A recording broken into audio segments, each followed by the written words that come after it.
Okay, Rabbi, so I think we'll get started. We're on daf. Should we start now, or should we wait? We're on daf Pei Vav Amud Aleph. We're on the 7th line at the 2 dots. Agone ves beno. If a person kidnaps his son, his own son, we saw that this was a machlokus in the Mishnah between Rabbi Shmuel ben Oshel of Yochanan ben Baroka, who says that you're chayiv misa, and the Chachamim say you're pater. So the question now is, what's the basis of the machlokus? My time of the Rabbana. Why did the Chachamim say you're pater? Amar Abaye da Amar Kra ki yimatzei parat lematzui. And at the outset, the Gemara's assumption is that it's going on the following pasuk. The pasuk says, "Ki yimatzei ish gonev nefesh me'achav mi b'nei Yisrael," that if a person shall be found stealing a soul amongst his brothers from b'nei Yisrael. So yimatzei means that it's found a new status of this person being confined in the kidnapper's home. Prat lematzui. But what if the kidnapper is already in the kidnapper's home, like a son in his father's house? So therefore, that's excluded. And that's why the Chachamim say you don't get Misa. Amar le Rav Papa le Abaye ela me'ata ki yimatzei ish shochev imisha bu'ulas ba'al hachanami ki yimatzei prat lematzui kagon shel beis ploni de shechichin gabayo hachanami de petiri. Basically, the question is like this. Are you going to suggest that any time the verb ki yimatzei is used to describe an isser, such as the isser of adultery, also it says if a man be found committing adultery. So that implies that it's a new status that they're living together. What if they were already living in the same home together, but they happen to be married to different people? Are you going to be tell me that there's no chi of misa because it's prat lematzui, because they were already living in the same home? I know a home down the block, he says. He doesn't say the name, Rashi says, because it's not a very praiseworthy way of living, but you have multiple families in one home, and there's multiple couples. Are you going to tell me that in theory, if they were to, the old days they called it swinging, right? If they were going to swap spouses, there would be no chi of misa because they're already living in the same home? So Amarle ana mevinimtza biyado ka'amina. So he says, no, you didn't understand. I was learning from a different pasuk. I'm not using the pasuk in Devarim that just has the verb ki yimatzei. It says in the pasuk in Shemos, v'ganov ish umecharo v'nimtza biyado. Not only is the verb matzah used by kidnapping, but it's nimtza biyado, in his mamish possession. Anytime the Torah uses that kind of verbiage, it's excluding a situation where the person was already living under the roof of the kidnapper. And that's why a son is excluded. So, Amar Rav Hilka Chani Mikri Dardiki Umasnu Rabbanim Kimitsun Biyadan Damu Upetiri.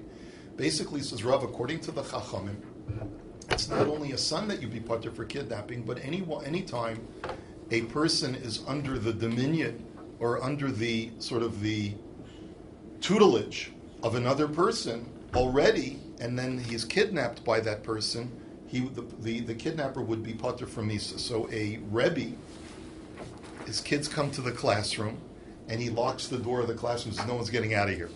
So he's kidnapped them. And even if he sells them into slavery, he's still not chayiv Misa, right? You wouldn't put past certain Rebbeim to do that. But anyway, that's a different story. But in any event, so they'd be pater from Misa, because even though what they're doing is kidnapping, but it's already v'nimtza biyada. It's already the kids are under his tutelage already. Next, ganav misha chetzi v'chuli. The last thing the Mishnah had said is that if you kidnap someone who's half slave, half free, because let's say he was owned by two partners, one partner freed him, and the other partner did not, so he's half and half. A lot of discussions in Shas about a chetzi eved chetzi ben chorin. If you kidnap such a person, so we had a machlokus between Rabbi Yehuda and the Chachamim. Rabbi Yehuda says you're chayiv misa, and the Chachamim say you're pater. So now we know that when you kidnap a full slave, we learned yesterday that you're pater also. So what's the basis of this machlokus with a chetzi? So Tanan Hasam, Rabbi Yehuda Omer, ein la avadim boishes. So to set up the explanation, we have to go to another Mishnah in Bava Kama first. Mishnah Bava Kama says there's a machlokus between Rabbi Yehuda and the Chachamim as to if you cause humiliation to an eved, do you have to pay boshes like you would normally have to pay to a regular Jew? Boshes is compensation for public humiliation. So do you have to pay that to an eved or not? So Rabbi Yehuda says, no, you don't. My time at the Rabbi Yehuda, Amar Kra, ki yinatzu anoshim yachdav ish ve'achiv. Mi sheyesh lo achva yatsa eved she'en lo achva.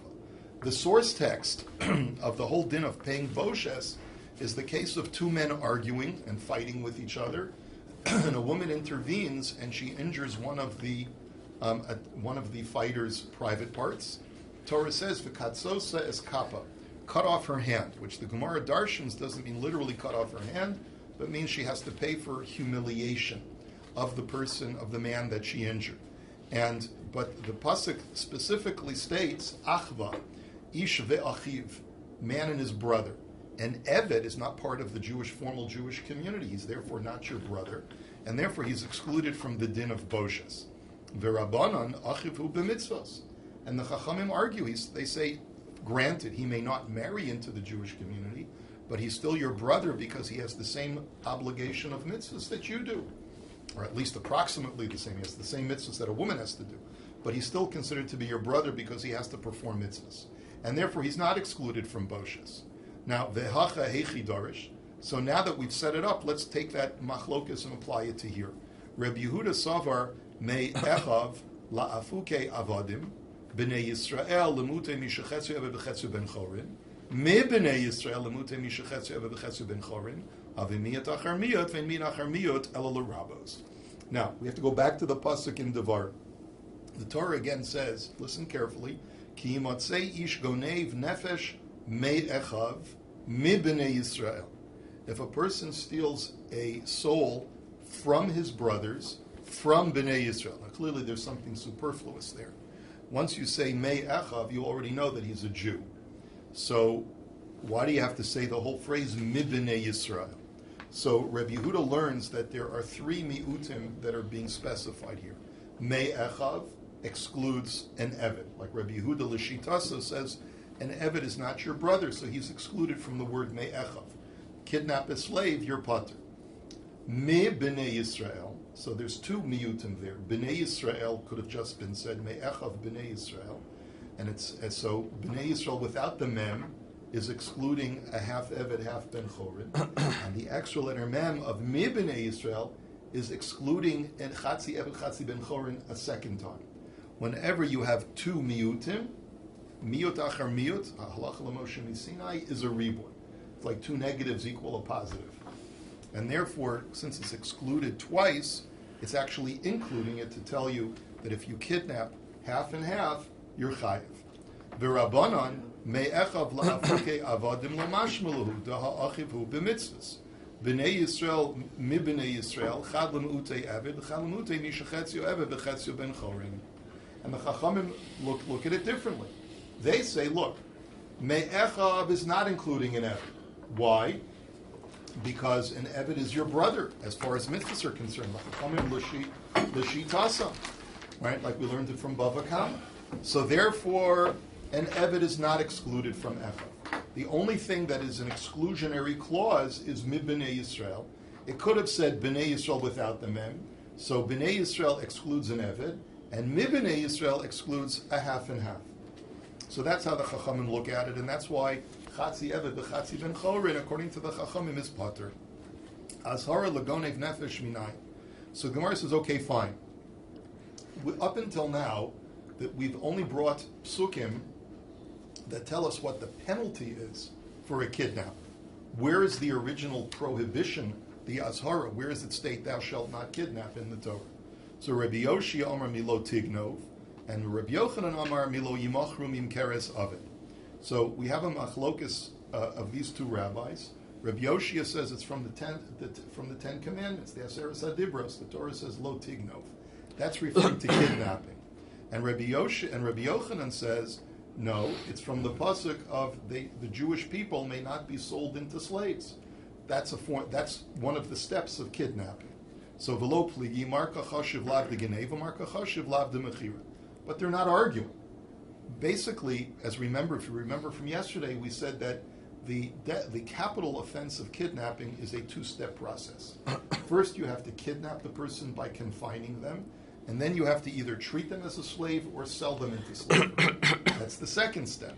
So therefore, you really need two psukim to tell you that both of them are usher. Don't kidnap and don't sell someone against their will into slavery.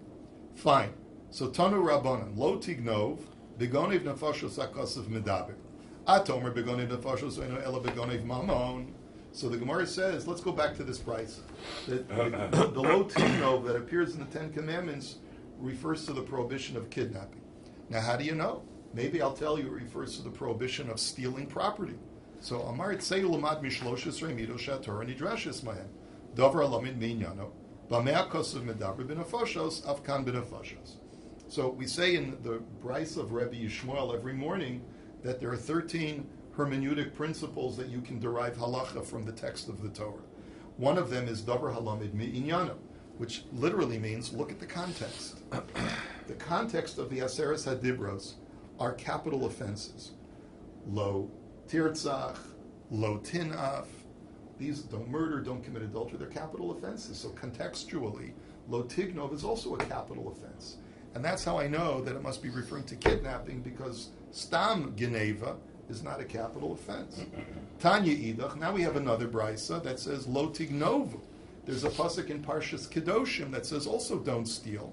But that's begonev mamon akasim medaber. That's talking about stealing someone's property. Now, ata omer begonev mamon ena ela begonev nefashos. Amart seilaman mishloshes remino shator nidreshes ben davar lo minyano b'mei akasim medaber b'mamon afkan b'mamon. And really, it's the opposite exercise in this brisa. You might think that the pasuk of lo tignovu is referring to kidnapping. The answer is no, it's not, because I'll prove it to you basically from that principle of davar halamid binyan. Look at the context. All of the surrounding psukim are talking about non-capital offenses and about harming someone in their property, about oppressing people, but not committing capital offenses. And therefore, this too must be referring to something that is only stealing their money and not kidnapping. Now, Itmar. So now let's take a look. Ede geneva ve'ede mechira b'nefesh uhuzmu. Now, remember we said that kidnapping, in order for it to be a capital offense, is a two-stage process. Kidnapping and selling into slavery. What happens if you have two sets of witnesses? One set of witnesses testify that Reuven kidnapped Shimon. The other set of witnesses testify that Reuven sold Shimon as a slave. So then, both sets of witnesses were proven to be liars. They're edim zomamin. So the question is, do you fulfill the pasuk of vasisam lo kasher zamam lasos liachiv, that you do to them what they tried to do to Reuven? They tried to incriminate Reuven as being liable for the death penalty. Do you therefore give them the death penalty? So Chizkiya Amar ein neheragin, Rabbi Yochanan Amar neheragin. Chizkiya says you don't put them to death, and Rabbi Yochanan says you do. Chizkiya da Amar keRabbi Akiva da Amar davar v'lo chatzi davar, v'Rabbi Yochanan Amar keRabbanan da Amri davar v'afilu chatzi davar. This machlokes we're not going to analyze in great extent today, but there's a machlokes tanoim between Rabbi Akiva and the Chachamim when a person testifies falsely on something that he saw, but that it's not, that act in and of itself is not the full crime. In other words, he's testifying about a half of a crime, in other words, or an action that contributes to the commission of a crime, but is not the full act, like in our case. So this is the machlokes, that according to Rabbi Akiva, it's davar v'lo chatzi davar. You can only be incriminated as a false witness if you give testimony over a full commission of a crime. But according to the Chachamim, you can be incriminated as long as you contribute to the testimony that will ultimately incriminate a person. Davar va'afilu chatzi davar. It's basically a difference of opinion as how you learn the pasuk of al pishnaim edim yakum davar. What does the word davar mean? Does it mean it has to be the full testimony of a full action, a full commission of a crime, or can it be something that contributes to the person's incrimination? Now, umo dechizkiya be'edim ha'achronim shel ben soer u'mor shehuzmu sheneheragim mitoch shichalam lomar harishonim lahalkoso banu v'hani achrini kulei davar ka'avdilei.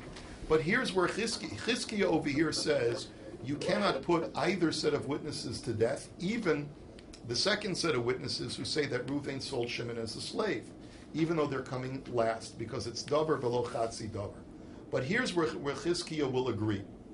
Chizkiah will agree in a case of ben Sorah Umorah. Now, if you recall earlier in Sanhedrin, when we learned the halachas of a ben Sorah Umorah, it also is a two-stage process. The child has to steal from his parents money and then purchase meat and eat the meat gluttonously. Okay? But it's a two-stage process in the sense that if we catch him eating stolen meat the first time, we bring him to beit-din and we give him malchus. And we tell him, next time you do this, you're going to be executed.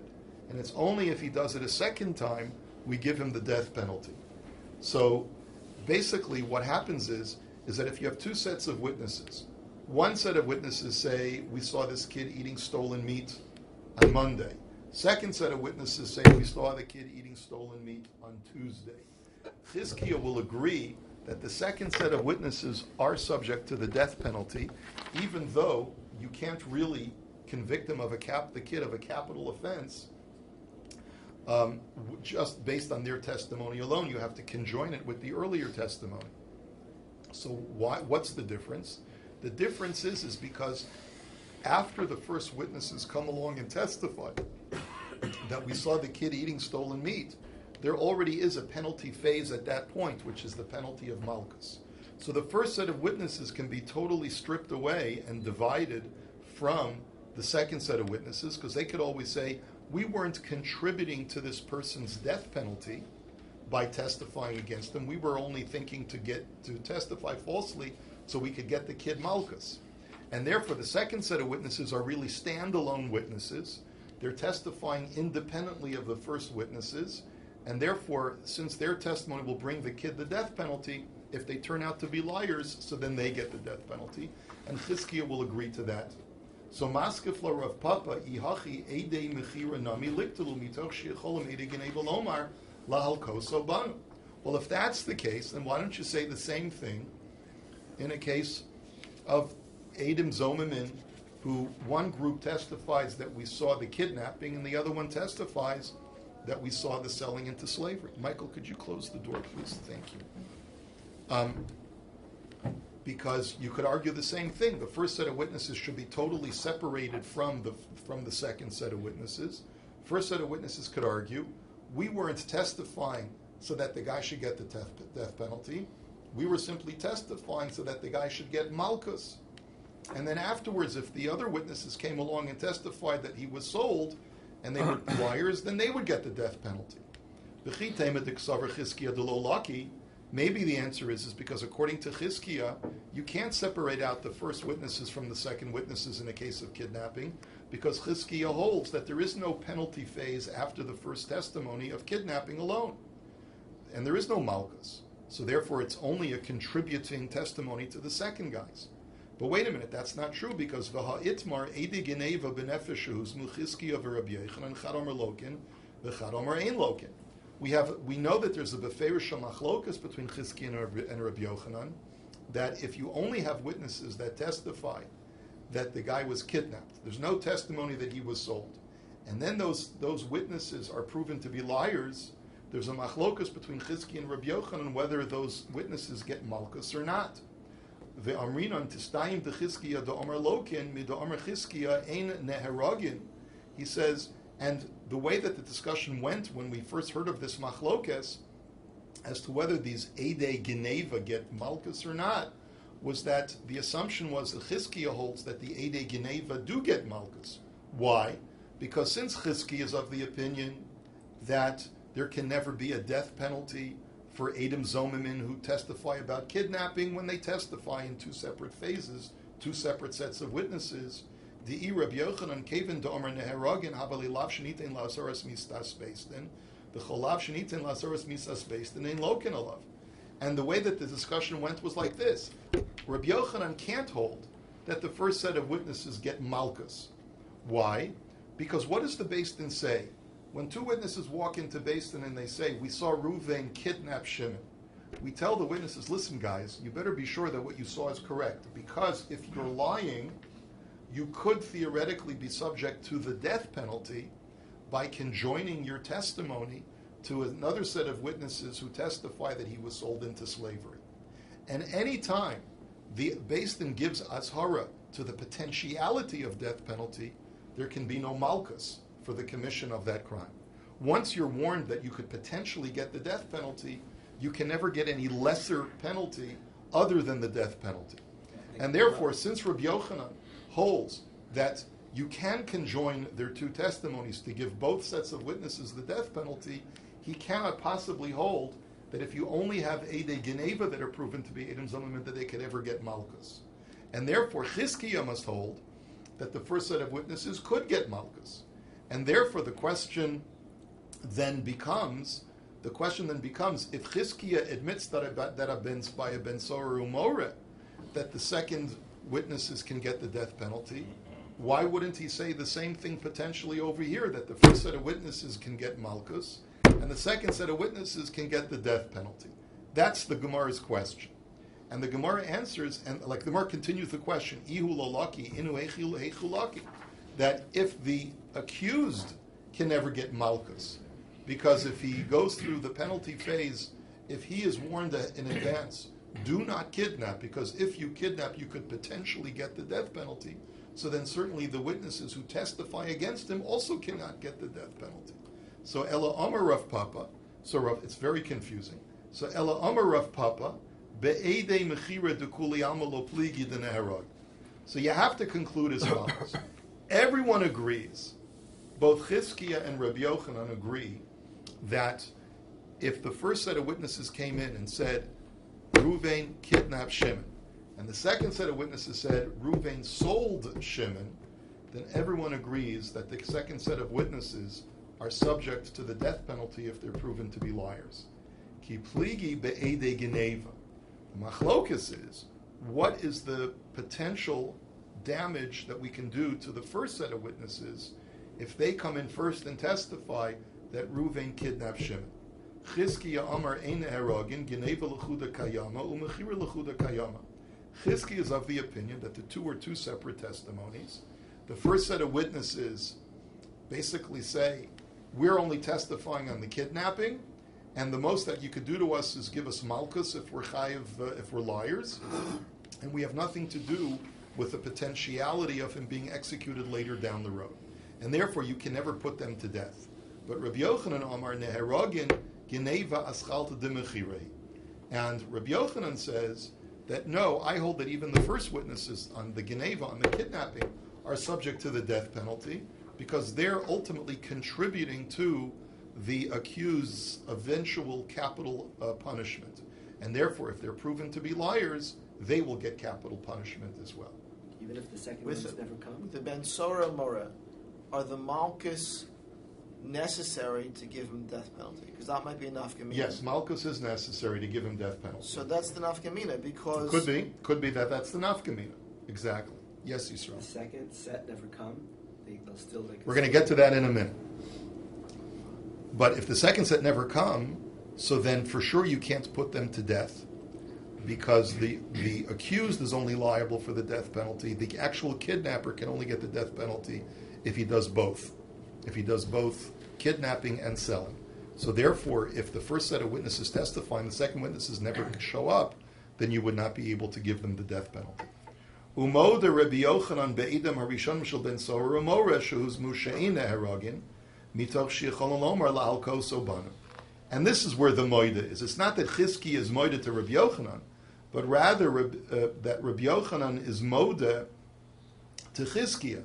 That in a case of Ben Sorah umore, I agree that the first set of witnesses are not subject to the death penalty. Why? Because they could always, we would argue on their behalf, when they testified, perhaps they only meant to incriminate the kid to get malchus, but not to make him subject to the death penalty. Whereas over here, Rabbi Yochanan says no. The objective of the whole penalty that the Torah lists for kidnapping is the death penalty. It's not a two-step process. So the first witnesses who testify that the guy kidnapped really are contributing to the eventual death penalty of the accused, and therefore if they're liars, they're going to get the death penalty as well. Amar Abaye. Hakol modim beben soru morev, hakol modim beben soru morev, umachlokas beben soru morev. Abaye says that there are three halachas that we'll see in a moment. One is unanimous. The second is unanimous. The three halachas of ben soru morev. And the third one is a machlokes. So what are the three halachos? Hakol modim beben soru morev be'edem harishonim she'ena heragim mitoch shichol lomar lahalko sobanim. First halacha by ben soru morev is, like we said, you need two stages. So the first witnesses who testify that the kid ate stolen meat never can get put to death even if they're lying, because they could always argue that we were only trying to get the kid malchus, not to get him put to death. Everyone agrees to that.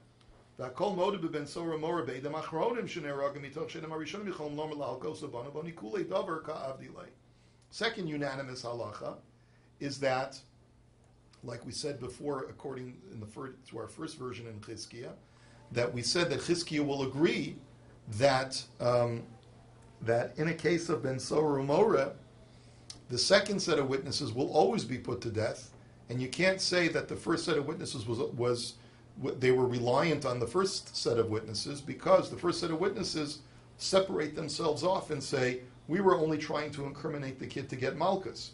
You were exclusively trying to incriminate him to get the death penalty, and therefore, if you turn out to be liars, you could get executed. And the third halacha, umachlokas beben soru, where there's a machlokas, is shnaim omrim b'fanenu ganav, u'shnaim omrim b'fanenu ochal. Is, let's say, two witnesses say that we saw the kid steal, and two others say that we saw him eat. In that situation, where it's for the second time, so that situation is a machlokas, like we said, between Chizkiah and Rabbi Yochanan, based on the machlokas between Rabbi Akiva and the Chachamim. Do we say davar v'lo chatzi davar, or do we say davar va'afilu chatzi davar? Meaning, is half of a testimony considered to be a testimony such that you can be made into an edim-zomamin, or do you have to testify on the full commission in order to become edim-zomamin? So that's the machlokas. One group set testifies that he stole from his dad. The other group testifies that he ate the stolen meat. So neither of them is testifying on a full commission of the crime of a ben soru moreh, and so Chizkiah will therefore, and Rabbi Akiva will therefore say, neither of them can be convicted of a capital offense. And the Chachamim and Rabbi Yochanan rather will say that they can. Amar Ravasi, Eidei mechira b'nefesh shehuzmu ein neheragin, mitoch sheyachol lomar avdi macharti.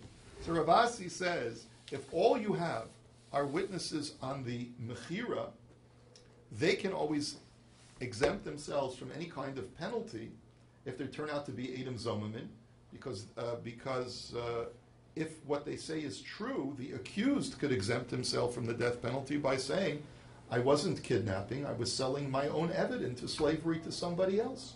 I'm not guilty of kidnapping. And therefore they're testifying on something that the accused could get himself out of, so therefore they can also get themselves out of being killed. Amar Rav Yosef, Keman Azla Hashmaita de Ravasi, Rabbi Akiva de Amar Davar Below Chatzi Davar. So Rav Yosef says this must go like Rabbi Akiva, who says that if you testify only on a partial action that has to be conjoined to a full act to be a crime, so then you can't be convicted as an edim-zomamin. So Amar Le'abaya, De'ika Rabbanan Neheragin Hamitoch Ka'amar. So Abaya says, one second, are you suggesting, Rebbe, that according to the Chachamim, you can be put to death? We just gave a svara that the Chachamim should have to agree to. That it's not just a question of davar v'lo chatzi davar, it's an argument that since the accused could get himself off by them saying that he sold this guy into slavery, and he can get himself off by saying, yes, I sold him into slavery because he was a slave. So how can you possibly convict the Edim, because they could say the same thing? We don't know whether this was kidnapping or not. We're just testifying that Ruvain sold Shimon into slavery. So Ela afilu tema rabbanan uvadalo asu ede geneva. So you're right. What we're talking about is where there are no ede geneva, there's no witnesses on kidnapping. There's only witnesses to the selling of slavery, and therefore everyone would agree that you can't convict the edim-zomamin because the accused also could get off of the death penalty. So the Gemara says, so then what are you telling me that I don't already know? Lo tzricha da'afal gav da'asul basof. The answer is that we're talking about a case not when Eidei Geneva didn't show up at all. They showed up, but they showed up after the Eidei Mechira. So first the Eidei Mechira showed up, and the beit-din said, "Oh, you guys are liars, but we can't convict you because the accused could have gotten himself off also. So therefore, you can get off with the same claim that you didn't know the guy was not a slave." But then the Eidei Geneva show up and they say, "Oh, the guy Reuven kidnapped Shimon, and then he sold him into slavery according to their testimony." So that's why we can't convict the first set of witnesses, because when they were testifying, they could not have been made in Tatum Zomimim because we didn't have that vital piece of information that Shimon was not an Eved, he was kidnapped. But wait a minute, Vakati Maila Memra. But still, Shkoyach. Obviously that's true, because at the time that they testified, we didn't have the information that what the act that they saw being done was a crime. So the Gemara says, Lo tzricha de kamaramze remuze. Mahu de tema remiza milsehi, kamashmalon remiza lav klumu. So the Gemara says, I'll tell you what the chiddush is. What happens if the Eidei Mechira walk into beit-din, they testify that Reuven sold Shimon as an Eved, and that's all they know. They don't know what Shimon's status is. But then the Eidei Geneva walk into court, and they see that there's some kind of collusion between the Eidei Mechira and the Eidei Geneva. They're waving to each other, they're winking at each other, and then they clearly know each other and they know that they're related to this case. And the Eidei Geneva afterwards testify that Shimon was a free man and he was kidnapped. So you might have thought that since there's clearly collusion between the first and second witnesses, we can conjoin their testimonies to make them both liable for the death penalty if they turn out to be liars. Kamashmalan, that we can't, because at the moment that the Eidei Mechira testified, we lacked the information in the beit-din that what they're accusing the guy of doing is committing a capital offense. Okay, it's a very complicated Gemara. We're just glossed over it. But anyway, yes. So in such a case, couldn't the edim to the kidnapping get hazama and be executed? Because when they give edus, Bezdin already has the testimony for the Mechira, and now they can tell these edim, listen, you're saying that Reuven kidnapped Shimon, you should know, if your edim zomim, that completes the picture. So that will be totally in the machlokus of whether davar v'lo chatzi davar, or davar v'afilu chatzi davar. It's a machlokus Rabbi Akiva and the Chachamim. It would seem that that would be the maskana. In that kind of scenario, yeah, it could be that they, according to the Chachamim, they would be subject to the death penalty. According to Rabbi Akiva, they would not. Let's go on to the next Mishnah. We'll do the Mishnah very quickly. Zakein Mamre al pi beit-din. So we learned also that a Zakein Mamre is another person who gets death penalty by chenek. What is a Zakein Mamre? He's a person who defies the authority of the Sanhedrin Hagadol that presides in the Lishkas Hagazis, in the special chamber in the temple. They paskin, this is the halacha, and he says, no, I disagree, the halacha is otherwise. And he goes ahead and tells people, don't listen to the Sanhedrin Hagadol. Such a person, after he gets hasra for this, will be put to death by chenek. Now, let's go through Shenamar, how do I know? Ki yipalei mimcha davar la mishpat. That if something is hidden from you, in judgment, you always have to defer to the final authority of the Supreme Court of Judaism, which is the Sanhedrin. Now, Shlosha batei dinin hayusham, echad yoshev al pesach harabayis, ve'echad yoshev al pesach hazara, ve'echad yoshev b'lishkas hagazis. So the Mishnah tells us that in reality, even though the psukim seem to imply that there's one Supreme Court Sanhedrin on the Temple Mount, there are actually three different groups of dayanim. The first group convened at the entrance to the temple structure. The second court convened at the entrance to the Azara, which is the transition point from the Ezras Nashim to the inner chamber where the Mizbeach was. And the third and final Sanhedrin, the real Supreme Court, was the Sanhedrin that convened in the Lishkas Hagazis, the Sanhedrin of 71 judges. It's not clear from the Mishnah yet whether the other two courts are a full 71, or maybe it's a lesser number, but the Gemara will hopefully clarify that. Now, boin lazesh al pesach harabayis va'omer kach dorashti v'kach dorshu chaveirai kach limadati v'kach limdu chaveirai. So he goes. So the zakein mamre, the guy who feels, let's say there's a local dispute in the city of Tzfat, for example, and the beit-din in Tzfat says the halacha is X, and one dissenting Rav, Posek in Tzfat says, I hold the halacha is Y, and I demand to be heard by the Supreme Court. So he takes them, they all travel from Tzfat to Yerushalayim, and they go to this first convening group of rabbis at the entrance to the temple, and the guy who's the Zakin Mamre says, this is my opinion, why I hold Y, and the Sanhedrin in Tzfat holds that the halacha should be X. What do you guys say? So, im shamu omrim lahem, vim la'av boin lahem la'osin shal pesach hazara. So if the first group of rabbis have a clear Mesorah on this halacha, and they can paskin one way or the other, so they paskin. And if they side with the Zaken Mamre, fine. If they side with the Sanhedrin, fine. But if they say we don't know, so they say go on, go to the next group of rabbis that are at the entrance to the Azara. Va'omer kach darashti v'kach dorshu chaverai kach limadati v'kach limdu chaverai im shomer omrim lahem v'im lav elu ve'elu boin lebeis hagadol shebelishkas hagazis shemimenu yotzei Torah l'chol Yisrael. And they still do the same thing with the second group. And again, if they have a clear Mesorah, they tell them. But if not, they say, here, pass on to the Sanhedrin Hagadol that's in the Lishkas Hagazis, who is the final authority for all of Klal Yisrael. Shenemar min hamakom hahu asher yivchar Hashem, as it says, that you shall get final law for all of Klal Yisrael from that place, meaning the Lishkas Hagazis, that Hashem shall choose. Are they higher courts or just different courts? It seems like it's a hierarchy. Each one is each one is higher than the other. Chazar li'iro. So once the Sanhedrin Hagadol passes judgment, if they side with the rabbis, the majority of rabbis in Tzfat, and then this sole Zaken Mamre goes back to his town in Tzfat, and li'iro v'shana v'limed kederch sheyolamed pater, and he just basically gives a shir in the Beis Medrash and says, I still hold them right, and this is my svara, and this is why I think that based on my understanding of the Mishnah, the halacha should be this way. Okay? But v'im hora la'asos chayv, but he hasn't yet paskened halacha l'maisa. So therefore he's pater, if he just gives a shir. But once he paskens halacha l'maisa, and he says, I hereby instruct the kahal to not listen to the other rabbis in Tzfat, but rather you should do like I do, so then he's chayiv misa from just saying those words. Shenemar v'ha'isha shir ya'aseh v'zadon eino chayiv ad shir alasus, that he has to actually instruct people to do.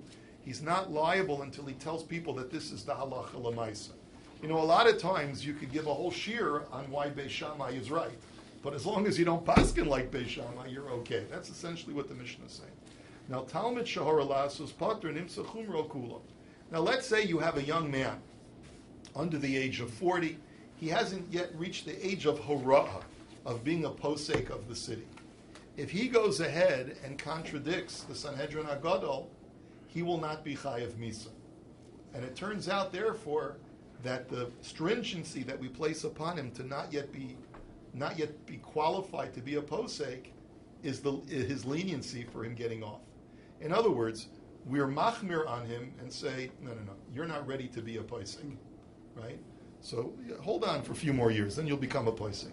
But it turns out that we saved his life by doing that, because if we had told him that he can be a posek and then he contradicts the Sanhedrin, so then he could be a Zakin Mamre and be put to death. So Zakin Mamre is only when you go to Yerushalayim, and like if they were locally in Tzfat and he disagreed with them, he could not be put to death. Only if he goes it's only if he disagrees with the Sanhedrin Hagadol after they get a ruling from the Sanhedrin Hagadol that he's wrong. Right, and if it reached before the Sanhedrin Hagadol, before Lishkas Hagazis, it would also be chayav. So that's the ambiguity in the Mishnah. It seems like from the Mishnah that they turn him away. Like if the Sanhedrin, if an earlier group of Dayanim say we have a clear Mesorah on this, and they turn him away, then it almost sounds like he's still going to be chayiv misa if he contradicts them, because they're basically saying that im shama we have a Mesorah that this is the halacha. So it's almost superfluous to go to the higher Lishkas Hagazis Sanhedrin. That's what it sounds like. Did they have a way to prove their age in those days? That's